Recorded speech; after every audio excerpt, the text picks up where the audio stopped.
Halo semuanya, jumpa lagi dengan gue Chandra di Channel Serapin Tekno. Dunia affordable smartphone makin rame aja nih. Apalagi kalau keluarga dari Transsion Group udah ngeluarin sebuah smartphone affordable-nya mereka. Dan lo tau sendiri kalau misalkan Transsion Group udah masuk ke ranah affordable smartphone, harga yang dikasih tuh pasti nggak ngotak, murah meriah dah pokoknya. Dan bener aja, hal itu tuh terjadi di smartphone yang satu ini cuy, yaitu Tecno Phantom V Flip cuy. Bahkan katanya rumor dari harga smartphone itu setengah harga, yang dimana pas di bawah 10 juta. Pertanyaannya, apakah smartphone affordable yang satu ini bisa menyaingi affordable smartphone yang lain yang udah nyemplung lebih dulu di pasar Indonesia? Mari kita coba bahas smartphone yang satu ini, yaitu Tecno Phantom V Flip cuy. Menurut gua Tecno Phantom V Flip ini kalau kita lihat secara desain cukup lumayan menarik nih. Kalau kita lihat di sini punya material yang cukup premium ya, terutama di bagian back covernya ini ya teman-teman, karena punya bahan yaitu vegan leather alias kulit buatan. Jadi feel luxury alias feel mahalnya itu masih tetap kerasa dapat di smartphone yang satu ini. Walaupun katanya smartphone ini di bawah under 10 jutaan. Jadi memang secara material gue masih bisa akuin si Tecno Phantom V Flip ini sangatlah luxury banget. Tecno pun juga ngasih sebuah case yang menurut gue tuh case-nya cukup lumayan unik. Dan kalau kita lihat case-nya ini cukup lumayan cute ya, apalagi senada dengan warna smartphone yang kita beli. Ya contohnya warna ini yaitu warna ungu ya, case-nya pun juga demikian warna ungu. Dan kalau yang warna hitam pun juga demikian, mungkin bakalan dapat case yang warna hitam ya teman-teman. Dan yang perlu kalian tahu, Tecno Phantom V Flip ini juga cuma punya dua varian warna, yaitu warna black dan juga warna ungu ini. Nah warna ungu ini yang gue pegang cukup lumayan cute, apalagi cocok banget nih buat para ciwi-ciwi ya. Dan warna black juga kalau misalkan gue lihat untuk bagian belakang itu sama-sama vegan leather alias kulit buatan. Jadi entah warna ungu ataupun warna black masih sama ya, bahannya yaitu bahan vegan leather. Jadi feel luxury-nya masih tetap kerasa dari dua varian warna tersebut. Nah terus juga di sini gue pengen ngebahas sedikit case-nya lebih mendalam. Di sini kalau kita lihat case-nya ini punya material plastik ya, alias polikarbonat, tapi ini cukup lumayan solid. Dan tadi gue pikir kayaknya untuk case-nya bakalan pakai vegan leather juga ya, seperti portable smartphone dari Oppo yang gue sempat pernah review yaitu Oppo Find N3 ya, tapi ternyata ini seperti kulit jeruk gitu loh. Tapi tetap feel premiumnya masih kerasa kok kalau misalkan kita pakein case si Tecno Phantom V Flip-nya ini. Beralih ke bagian port, HP lipat yang satu ini tuh sama seperti HP-HP lipat pada umumnya teman-teman. Di sini yang absen cuma jack 3,5 mm. Itu bagian yang wajar karena memang biar punya ukuran yang gak tebel gitu ya dari smartphone yang satu ini. Dan memang bener aja pas waktu gue coba lihat smartphone itu cuman punya ukuran yang menurut gue tipis cuy. Dan bobotnya sendiri juga nggak berat karena cuma di angka 194 graman something. Ya sama sih sebenarnya seperti smartphone lipat pada umumnya yang dimana cuman punya keberat itu di bawah 200 gram. Dan juga yang gue cukup apresiasi yaitu bagian cover screen-nya ini, karena memang untuk cover screen-nya ini punya ukuran yang cukup mini nih, alias yang cukup kecil. Secara ukuran di sini cuma punya ukuran 1,32 inch aja. Yap, ini menurut gue layaknya seperti smartwatch yang ditempel di bagian back covernya. Dan udah jadi cover screen deh. Dan fitur-fitur yang ditampilkan juga menurut gue cukup lumayan terbatas nih. Di sini kita nggak bisa mengeksplor layaknya menjalankan aplikasi ataupun melakukan balas chatting dari smartphone yang satu ini, terutama untuk cover screen-nya.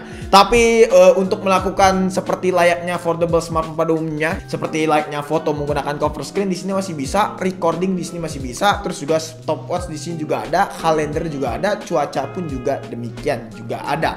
Lalu di sini juga kita bisa customisasi buat masalah cover screen ini, bisa kalian ganti-ganti sesuai dengan kemauan kalian untuk temanya. Ada fitur always on display juga, jadi bisa kalian aktifkan atau enggak. Tapi pada intinya memang udah layaknya seperti affordable smartphone nih fitur-fitur yang ada ya teman-teman. Dan ya walaupun memang masih ada keterbatasan dari cover screen yang satu ini, cuman gue tetap apresiasiin lah ya. Nah terus juga untuk masalah cover screen-nya ini gue agak bingung sih ya buat nyeting kamera ultrawide, karena pas waktu gue coba-coba nggak bisa itu ya. Nanti gue bakalan bahas untuk masalah kamera, terutama kamera dari Tecno Phantom V Flip-nya ini. Cuman di sini tetap lah gue apresiasiin untuk cover screen-nya ini ya, menurut gue unik aja gitu bentuknya. Dia tidak mengikuti smartphone affordable lainnya yang ngotak terus juga agak minggir ke samping. Tapi smartphone itu punya identitas yang cukup kuat, yaitu dibikin bulat gitu, layaknya seperti smartwatch cuy ya, bener-bener smartwatch yang ditempel aja di bagian back covernya. Beralih ke bagian depan, yaitu layar utama dari smartphone yang satu ini. Karena menurut gua layar utama dari smartphone yang satu ini, si Tecno Phantom V Flip ini cukup lumayan gede buat ukuran seperti affordable smartphone. Ya secara ukuran di sini 6,9 inch, dan ini HP-nya tuh bener-bener kerasa panjang bener ya. Secara resolusi juga udah cukup lumayan tajam, yaitu Full HD dengan berpanel LTPO AMOLED dan juga punya fitur SDR10 Plus. Jadi memang secara resolusi dan juga panel HP ini tuh udah nggak ada masalah. Refresh rate-nya juga udah cukup lumayan tinggi nih, yaitu 120 Hz ya teman-teman. Jadi memang kelihatan smooth dan juga kalau dipakai daily ini udah enak banget. Nah, experience gua pas waktu gue pakai nonton film sih gua nggak ada masalah sama sekali. Di sini yang gue cukup salutin yaitu untuk bagian lipatannya alias crease-nya ini teman-teman. Karena crease-nya ini nggak begitu berasa seperti foldable lain di generasi awal. Ya terutama dari brand S ya teman-teman, yang dimana cukup lumayan kerasa banget tuh untuk generasi awalnya. Tapi gue cukup salut dengan Tecno ini karena di generasi awalnya aja dia udah bisa bikin cringe yang bener-bener hampir gak kerasa cuy. Yap, di sini memang tetap masih kerasa sih, ya sekitaran 80%-an aja. Tapi gue cukup apresiasi lah. Nah cuman yang menjadi salah satu bagian yang menurut gue cukup concern dari smartphone yang satu ini, yang menjadi PR utama juga buat Tecno buat kedepannya, terutama di sini kalau kita lihat udah nggak lurus ya. Padahal ini gue pakai sekitaran udah 2 mingguan teman-teman, dan itu udah mulai nggak lurus. Memang kalau kita lihat secara tingkat kemiringan di sini di angka 88%-an, 88 derajat maksudnya.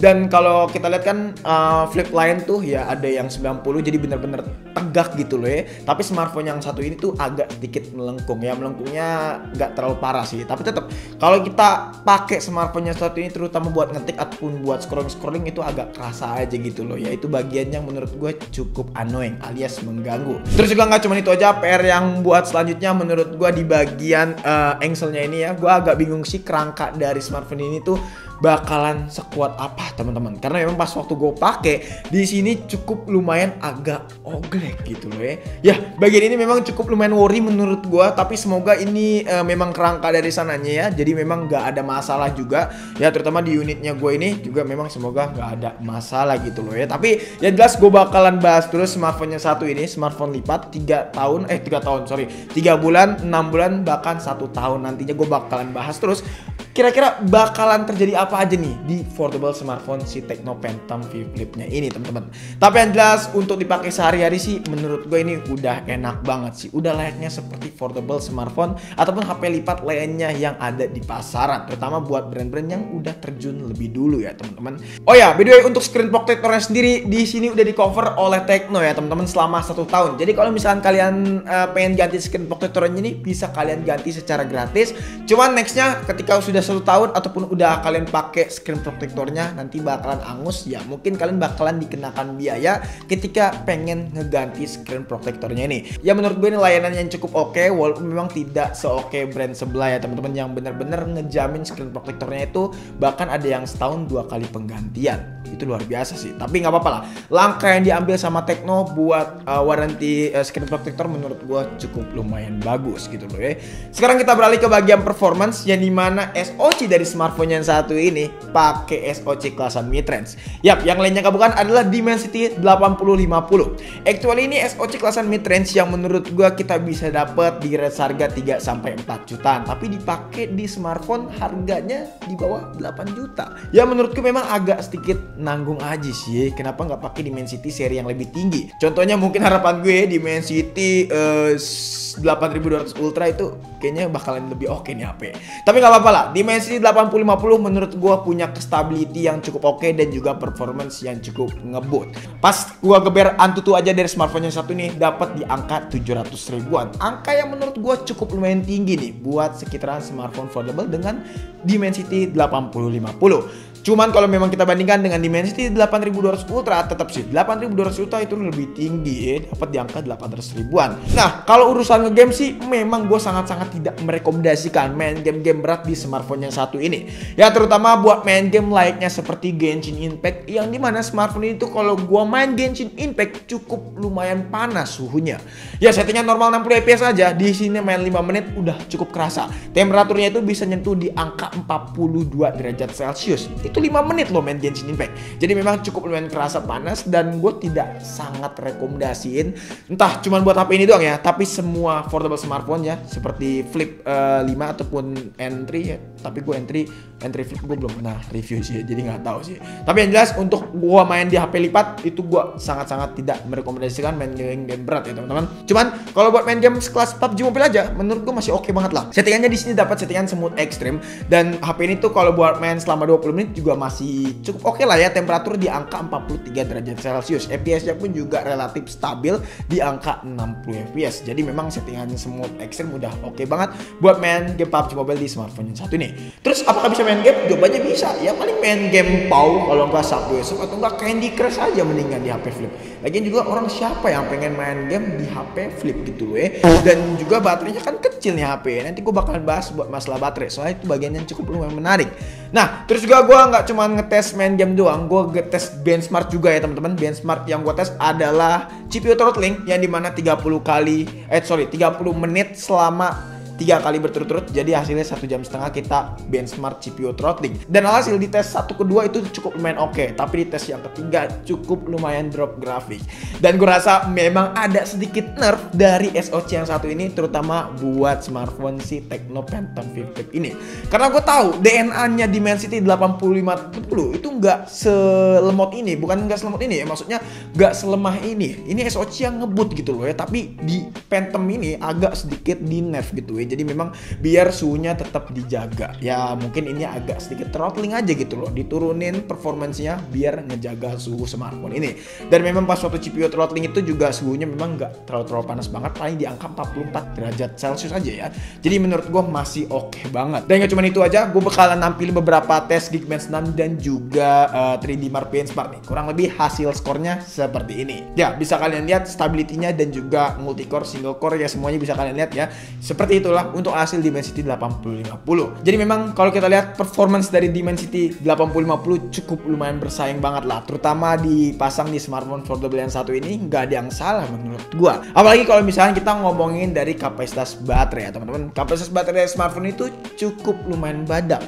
Yap, 4000 mAh. Dan secara screen on time di sini bisa bertahan hampir 7 jam lebih cuy. Yap, 7 jam lebih itu dalam artian kita menggunakan cukup lumayan intens. Sementara kalau gue lihat HP-HP flip lainnya teman-teman, itu cuma bisa bertahan 6 jaman something, tapi smartphone ini bisa bertahan 7 jam lebih.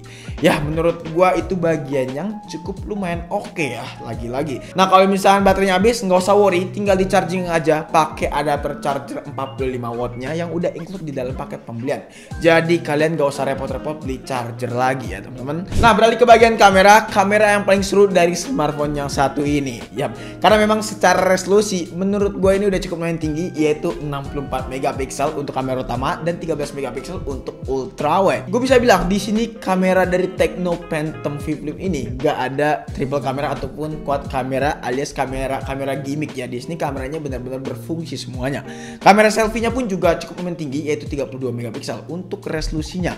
Nah, buat hasil fotonya sendiri sih kalau menurut gua dari Tecno Phantom Flip ini menurut gua pribadi udah cukup lumayan oke. Ya walaupun memang tidak sebagus seperti HP flip lainnya teman-teman yang ada di pasaran. Tapi not bad lah menurut gua. Secara warna di sini cukup lumayan oke walaupun agak sedikit pucat di beberapa kondisi. Gak cuma itu aja, detailnya di sini cukup dipertahankan menurut gua ya. Ketika gua foto dengan mengcrop fotonya itu masih cukup lumayan detail hasilnya. Jadi secara warna dan detail cukup lumayan balance lah ya, walaupun memang ada beberapa kondisi yang warnanya itu tidak sesuai ekspektasi gua. Ada yang lebih kecondong ke warm dan juga ada lebih condong ke vivid gitu loh ya. Sempat gue compare juga dengan Tecno Camon 20 Pro dan memang kameranya ini sekelas cuy. Walaupun memang katanya Tecno Phantom Flip ini tuh kameranya tidak sekelas dengan yang seri premiernya, tapi kalau misalnya gue lihat sih Tecno Camon 20 Pro dan juga smartphone yang satu ini Phantomnya terutama di sini masih sekelas. Hasil warnanya dan juga kualitasnya bener-bener mirip banget cuy, seperti Tecno Camon 20 Pro. Tapi walaupun tetap di beberapa kondisi Tecno Phantom ini lebih juara buat hasil kameranya ketimbang Camon 20 Pro. Ya, kita bandingkan dengan harga smartphone 4 jutaan. Nah, dalam kondisi malam pun juga kita lihat nih ya, di sini benar-benar kekurangan dari smartphone Transsion Group pada umumnya. Di sini dalam kondisi malam agak sedikit kurang menurut gua. Terutama di sini kita harus menggunakan fitur night mode-nya kalau misalkan pengen dapetin kualitas foto yang benar-benar ciamik. Dan processing image-nya cukup lumayan lama, itu sih bagian yang cukup bete menurut gua. Ya harus banyak update lagi deh mungkin untuk buat kamera dari smartphone si Tecno Phantom V Flip ini. Untuk versi iOS sendiri di sini udah versi yang terbaru yaitu 13.5 ya teman-teman, dan bakalan dapat update terus sampai 2 tahun buat Android update dan juga 3 tahun buat security update. Jadi kita bakalan lihat aja apakah rajin nanti si Transsion Group ngasih updatean ke smartphone yang satu ini. Masih berkaitan dengan kamera, gue pengen komplain sedikit yang tadi masalah ultrawide ya, ketika pengen pindah lensa menggunakan cover screen-nya ini. Karena di sini gue nggak nemuin caranya gimana. Gue udah explore di sini dengan cara menyentil terus juga mengusap, bahkan gue zoom di sini nggak bisa cara pindah ke lensa ultrawide. Ya ini masih balik lagi keterbatasan ke OS-nya. Ya semoga harapan gue adalah next update bisa kita pindah lensa ketika menggunakan cover screen. Terutama juga pas waktu pengen ganti resolusi saat merekam video pakai cover screen-nya ini. Ya harapan gue ada tuh opsi kayak gitu dan juga ada settingannya khusus gitu ya.